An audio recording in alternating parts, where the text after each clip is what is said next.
explains to us what is happening there before we come back to studio. Sorry, Dr. Isaac, for cutting you short. We'll be back in a bit. Let's just rush out to O'Brien Kimani, if you can hear us. Give us a quick update on what is happening at State House.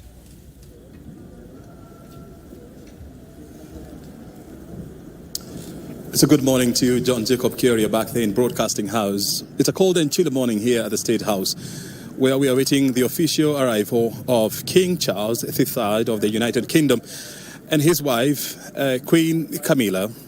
After more than 1.5 years of planning, he landed last evening at about 10 p.m. together with his wife, and they were received by Prime Cabinet Secretary Musalia Mudavadi.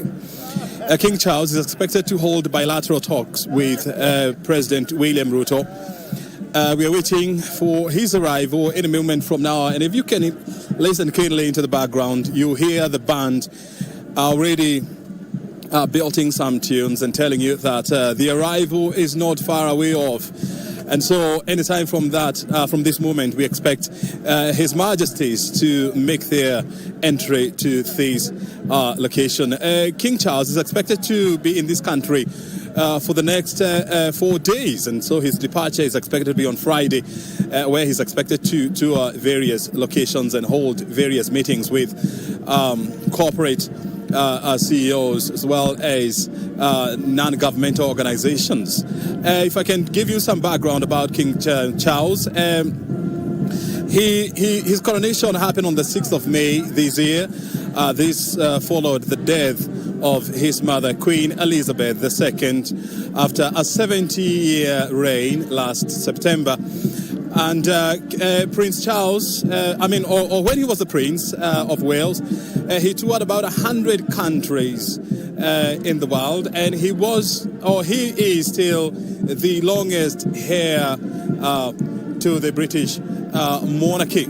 And when you look at the number of countries that he toured when he was a prince, this pales in comparison to the number of countries that his mother, Queen Elizabeth, toured. And we are talking about 300 countries in a span of 70 years.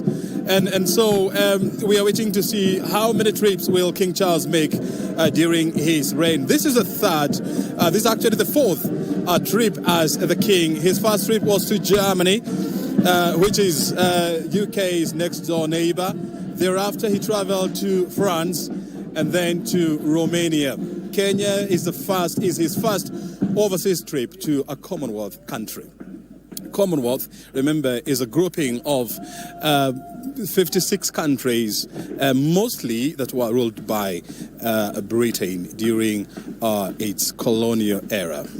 Kenya is a member, of course, of the Commonwealth. It's a founding member, actually. And this trip to Kenya is quite significant to the fact that the late Queen Elizabeth became the Queen of England when she was on holiday here in Kenya. If you just go to our archives as KBC, you'll see some of the features that we have done and documentaries about the ascension of the Queen to the throne. That was back in 1952. And so that's why, Kenya is quite significant to the British monarchy. The other thing is the fact that, Kenya being the largest economy in the East African region, it holds significant sway when it comes to bilateral trades with other countries around the world. And that's why Britain is relooking at, restarting its relations with Kenya. And when you look at, history, to inform you that Kenya acts as a catalyst to the region in terms of many things, from military to trade to politics, as well as commercial aspect. And so that's why it's no coincidence that King Charles has decided to pick Kenya as his first overseas trip outside Europe. The other thing that is worth noting is the fact that back in the year 2010, his son, Prince William, proposed to his long-term girlfriend at Rotondo Cabin, that is next to, close to Mount Kenya. The other thing, or the other reason why this trip is very significant is because the whole country is watching and waiting to hear what exactly King Charles is going to tell Kenyans. Remember, there has been a growing demand for an official apology from Britain for the atrocities committed to Kenyans during the dark past of the state of emergency from 1952 to 1960. Those were about 80 years of pain.